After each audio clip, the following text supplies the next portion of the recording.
Okay, now we're going to talk a little bit about inverse functions. We'll introduce inverse functions by talking a little bit about Bob's Donut Shop yet again, and then we'll make some definitions. And then in the next lecture, we'll do some applications. So here's Bob's Donut Shop again. His fixed costs of $3,000 a month, variable costs, store can make up to 15,000 donuts. And then we have some extra data here about price and its relationship to quantity sold. And so what we have, and I'll set up a little table here, is we actually have 2 points, price and quantity. So if he sells $1.25, if he sets the price at $1.25, he sells 8,640. If he sets the price at $1, he sells 9,150. So you can look at this in one of two ways. Either you change the price and the quantity sold changes, or you just change the supply, right? How many donuts you're supplying, and then the price changes. If you supply fewer donuts, the price goes up. If you lower the price, you sell more donuts. So 2 points, we can turn this into a line, and the line turns out to be this. I'm not going to go into the mechanics of figuring out what that line is, but you can figure this out. So there's our equation of our line. P is the price, quantity sold is X. So we can solve this either for P or for X, as it turns out.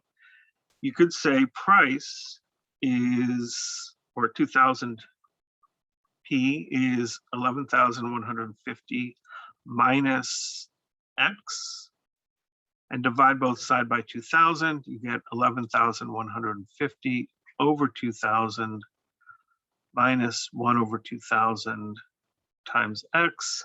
And these numbers are 5.575 minus point, and I think there's 3 zeros, 1, 2, 3, X. And so this tells me, if you tell me the quantity that I want to sell or can produce,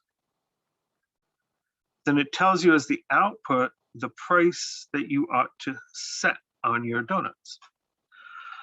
We can also solve this for X in terms of P, and that's a little bit easier. 11,150 minus 2,000 P.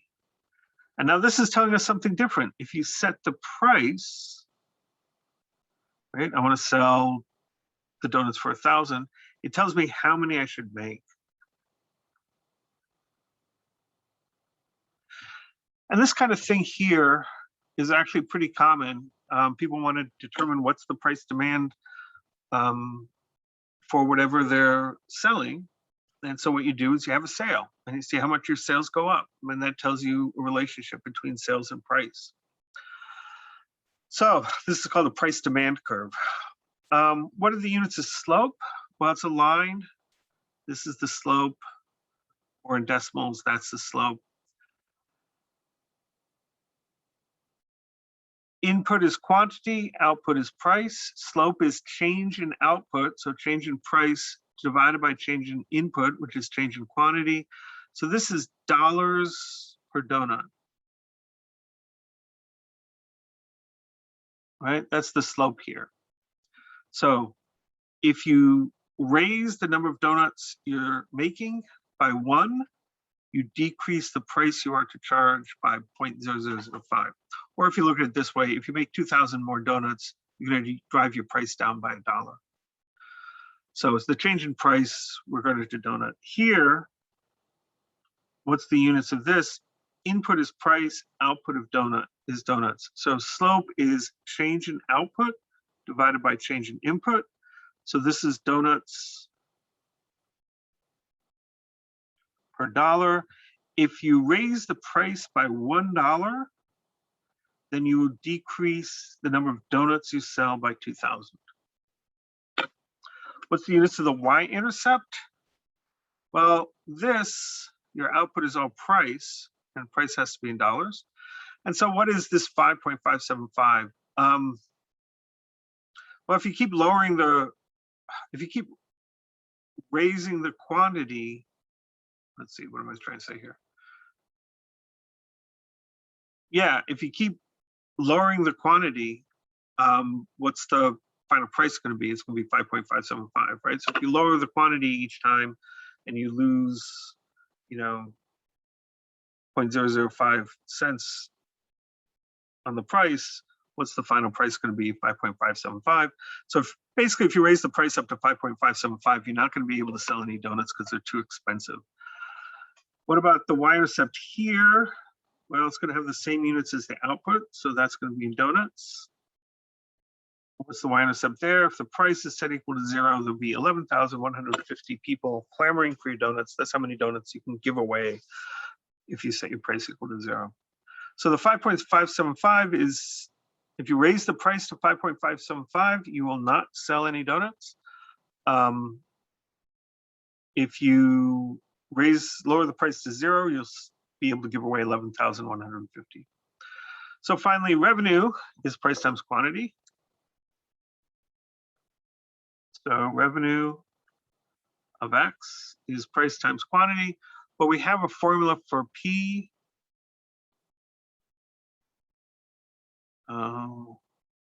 which is this. So it's price times quantity, but we have a formula for price, 11,150 over 2,000 minus 1 over 2,000x. That's my price formula times x. So there's the revenue formula. Or if you multiply that out, my revenue actually depends on x, but it actually depends on an x squared, right? Because if I distribute this x, I get these two things. So that gives me revenue as a function of quantity sold. This is how much money I have coming in. Remember that if you increase the number of things you sell, you decrease the price. So there's a little bit of a give and take going on there about the revenue. It's a quadratic. What happens if you try to solve for quantity in terms of revenue? Can I solve for x in terms of r? This is a quadratic. Trying to solve it will involve the quadratic equation. And there'll be some kind of plus or minus square root in there. It'll all be very complicated. So we're not going to try and do that. But we will see in the future how to handle solving these kinds of equations for the revenue, if you can. So why were A and B both functions? So up here we have an equation, 2,000p plus x equals 11,150. And that's just this graph. If you go to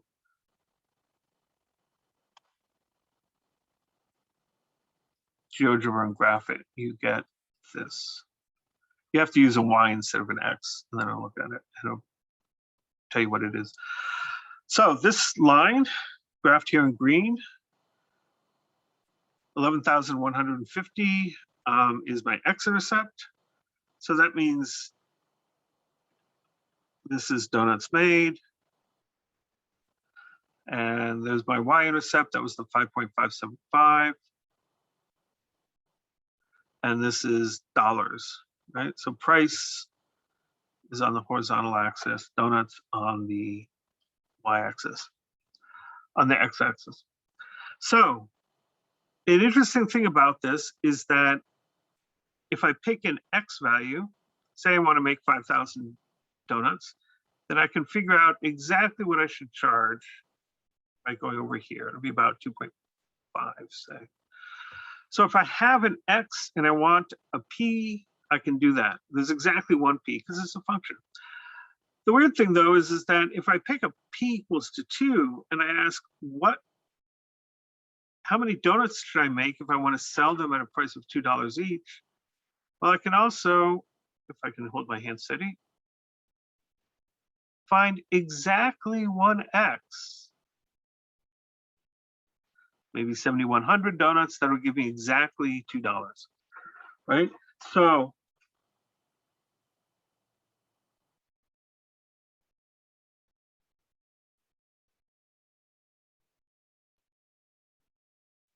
that tells me it's a function, right? Exactly 1p for each x, that's the vertical line test.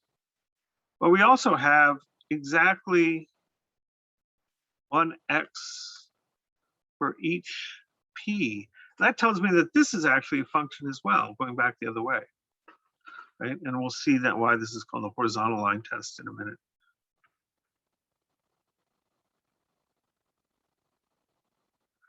So if a function passes a horizontal line test, that means it's actually a function going from the y-axis back to the x-axis, where all our other functions were from the x-axis over to the y-axis. So if I know the price, I know the quantity. If I know the quantity, I know the price. On the other hand, this is my revenue graph. So this is dollars revenue, and this is quantity x. And it's a parabola, and it's a parabola that opens down.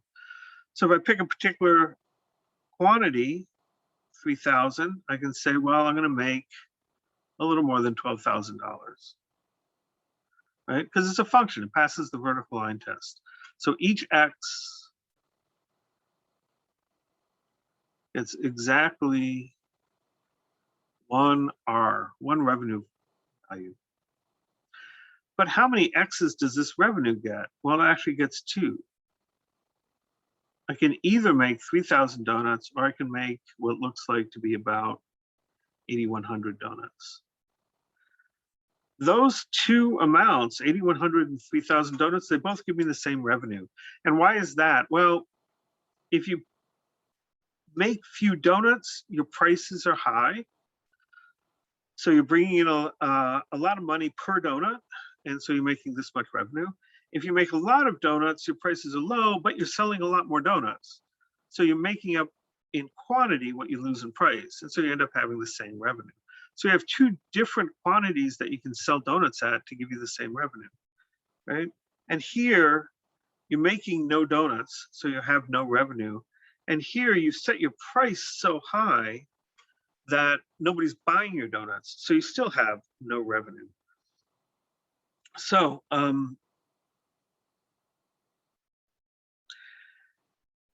does revenue determine quantity?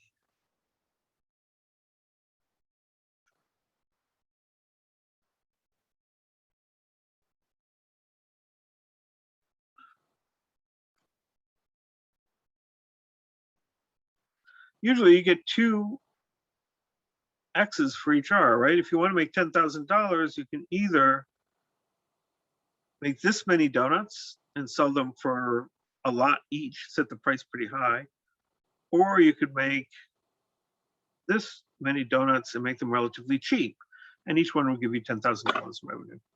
But the key thing here is, for talking about inverses, is if you know the revenue, you don't necessarily know what the quantity is. And so this is not a function going from revenue back to quantity. So a little bit of a business definition. A price-demand equation is an equation relating price and demand. And next week's lecture, we'll actually look at this in a little more detail. And so two functions, f of x and g of x, are inverses if one undoes the other, or f of g of x equals x, g of f of x equals x. So in example 1a, we found the following formulas. Price is 11,150 over 2,000 minus 1 over 2,000 times x, semicolon, x equals 11,150 minus 2,000 p. And these should be x's, not q's. So if I take this and I plug that in for p into this equation, what do I end up with? Well, we get x equals 11150 minus 2,000 times the quantity 11,150 over 2,000 minus 1 over 2,000 times x. When I distribute through, minus 2,000 times all this, the 2,000s will cancel out. I'm left with a minus 11,150. When I take this minus 2,000, I multiply this, the minus signs, and the 2,000s cancel out, and I'm just left with a plus x equals x, right? Because these now cancel. So if I take this formula and I plug it in for P, I just get back to X equals X. And that's what we mean when G of f of X equals X. If I take one of them and plug them back in, I just get back to the original equation. So why do we know that this function has an inverse? Well, it's a horizontal line test. If I start at 4,000 as my quantity, and I go up and find my price, then my price is 3.8. And then if I take the 3.8 as my price and I go back to find my quantity, then I end up back at 4,000. So 4,000, 3.8. Right. Once I know that 3.8 is the price value, there's only one possible X value that goes with it, and that's 4,000.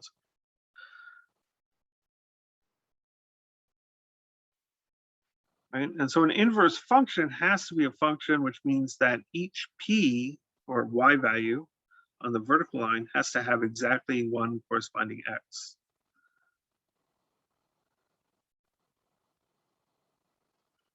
So you have to pass the horizontal line test to have an inverse. But here's revenue as a function of quantity. So again, this is revenue. This is X, this is quantity. Why is X not a function of revenue? Well, if you pick a particular value of revenue, which X could you have? Right? So